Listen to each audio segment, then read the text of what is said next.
nobody really saw it coming. One minute the world was scrolling, streaming, clicking, swiping, connected in a silent symphony of ones and zeros, and the next, nothing. At first, people thought it was just a glitch, an outage, a blip in the endless flow of data. But the minutes stretched into hours, and the hours into days, and the realization sank in: the internet was gone.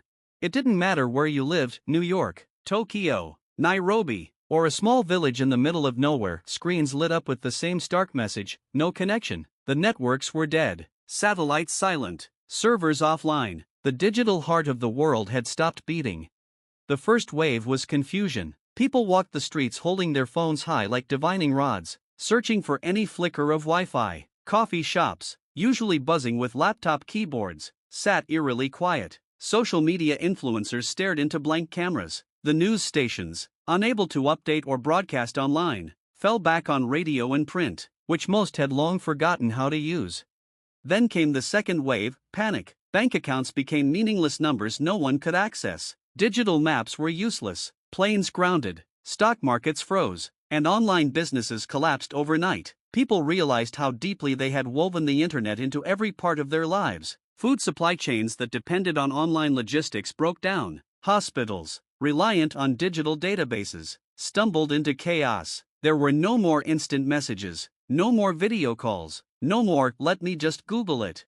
Amid the growing anxiety, one small group of friends decided to do something unusual. They gathered face to face. A dusty living room became their headquarters. There was Mia, a former tech analyst who suddenly felt her decade of online expertise vanish like mist. There was Jamal, who once coded for a living and now found his knowledge obsolete. Emma, a teacher who realized she hadn't used chalk in years. And Lucas, who ran a successful online store that evaporated the moment the servers died. Sitting in a circle, candles flickering in the dark because even the electricity grid faltered. Without digital systems, they did something people hadn't done in decades. They talked, not through screens, not through texts or voice notes, but with real voices, real faces. It was awkward at first. They kept reaching for their phones out of habit, only to remember they were now just expensive paperweights. Mia spoke first. "We have to figure out how to live without it. I mean, really live." Jamal laughed dryly. "I don't even remember how to write a letter. My handwriting looks like a 5-year-old's. Emma nodded. Maybe we've been too dependent. Maybe this is a reset." They began to share what they knew: basic survival skills, forgotten crafts, old recipes from dusty cookbooks. Lucas, who had grown up on a farm before moving to the city, taught them how to grow vegetables. Emma remembered how her grandmother used to preserve food in jars. They found old books, actual paper books, in secondhand stores and libraries, learning forgotten skills: sewing, carpentry, map reading. Outside their small circle, the world was changing. Some people clung desperately to the hope that the internet would return. They gathered around darkened servers like mourners at a funeral. Others adapted, slowly and painfully, discovering the fragile magic of a slower world. Streets once filled with silent walkers glued to screens now saw children playing with sticks and balls. Musicians performed in parks. Handwritten notes appeared on doors: meeting at 5 p.m. in the square. Bring soup.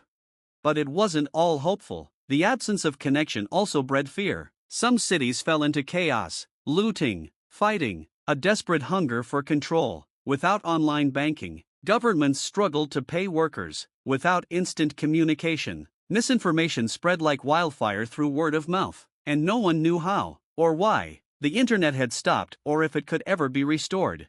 Months passed. Mia's group expanded. Their neighborhood became a patchwork of cooperation: gardens and backyards, shared wells, a barter system replacing money. Lucas built a radio from scavenged parts, and they began to pick up distant voices from other towns doing the same. One night, as they sat by the fire under a sky clearer than any of them could remember, it turned out without the constant hum of data centers and factories, the air grew cleaner. Jamal posed the question no one had dared to ask aloud: what if the internet never comes back? Silence. Then Mia smiled faintly. Then we make something new, something different.